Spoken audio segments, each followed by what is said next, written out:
నిన్న new year అయినా మా వారికి ఆఫీస్ ఉంది. అందుకనేసి పొద్దునెళ్లారు.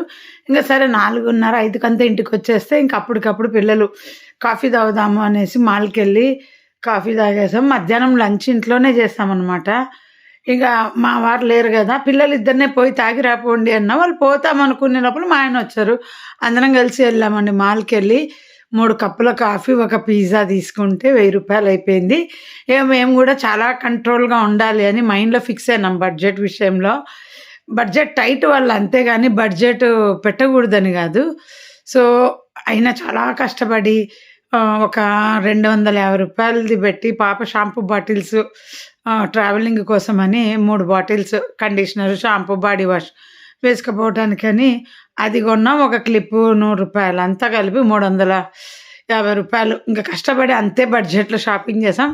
ఇంకా మా వారి బర్త్‌డే ఉందనేసి మేము ఒక షర్ట్ గిఫ్ట్‌గా 1500 పెట్టి గిఫ్ట్‌గా కొనిచ్చా. నేనే కొనిచ్చలే. పిల్లలు చెర్రీ 250 వేసుకున్నారు. ఈసారి బడ్జెట్ ఇంతే ఉందన్నమాట. చాలా మేమేసుకున్న ప్లాన్ ఏంటంటే అండి, మేము ఇయర్ అంతా మా దగ్గర ఎంత ఉందో అంతలోనే బతకాలి అనేది ప్రస్తుతం ఇయర్ మా పరిస్థితి అన్నమాట. అంతకంటే ఇంక ఎక్కువ బతకడానికి మాకు ఇయ్యాల్సిన డబ్బులు ఇయ్యాల్సినోళ్ళు ఎవరన్నా ఇస్తేనే, లేదంటే మాకు ప్రాబ్లమ్. అందుకనేసి నేను మా ఇంట్లో పొద్దున్నే బడ్జెట్ వేసి చెప్పాను. ఈ ఇయరు ట్రిప్పులకు డబ్బులు లేదు. ఏం చేస్తారో ఆలోచించుకోండి. మనకున్న బడ్జెట్ మన మంత్లీ ప్లానింగ్‌కి నేను సెట్ చేశాననమాట. ఎంత ఖర్చు పెట్టాలనేది ఇంట్లో మా ఫ్యామిలీ గ్రూప్ ఉంటది. దాంట్లో మెసేజ్ పెట్టా. అందరూ కంట్రోల్ చేసుకోండి. షాపింగులని గాని ఏదైనా మాక్సిమం మినిమమ్ బేసిక్ వరకే ఉందాం అని మాట్లాడుకొని పెట్టాననమాట. మా వారికేంటంటే ఆయనకు గూడా ఇచ్చాను. ఇంతే, మనం ఇంతలోనే బ్రతకాలి. చూసుకోండి, ఆలోచించుకోండి అందరూ. ఎవ్రీ మంత్ ఈ బడ్జెట్‌లో దాటకూడదు అనేసి. ఇదే చూడండి కొనింది.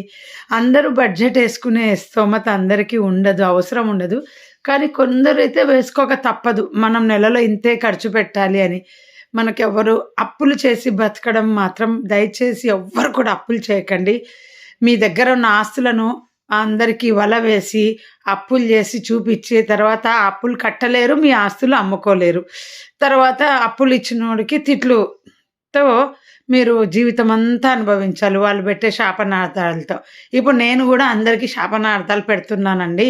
మనం పెట్టాలి, బాధపడినాం గనక వాళ్ళకి పెట్టాలని మా పాప గూడా అంటది. మనం శాపం పెట్టకపోతే భగవంతుడు చూసుకుంటాడు అని.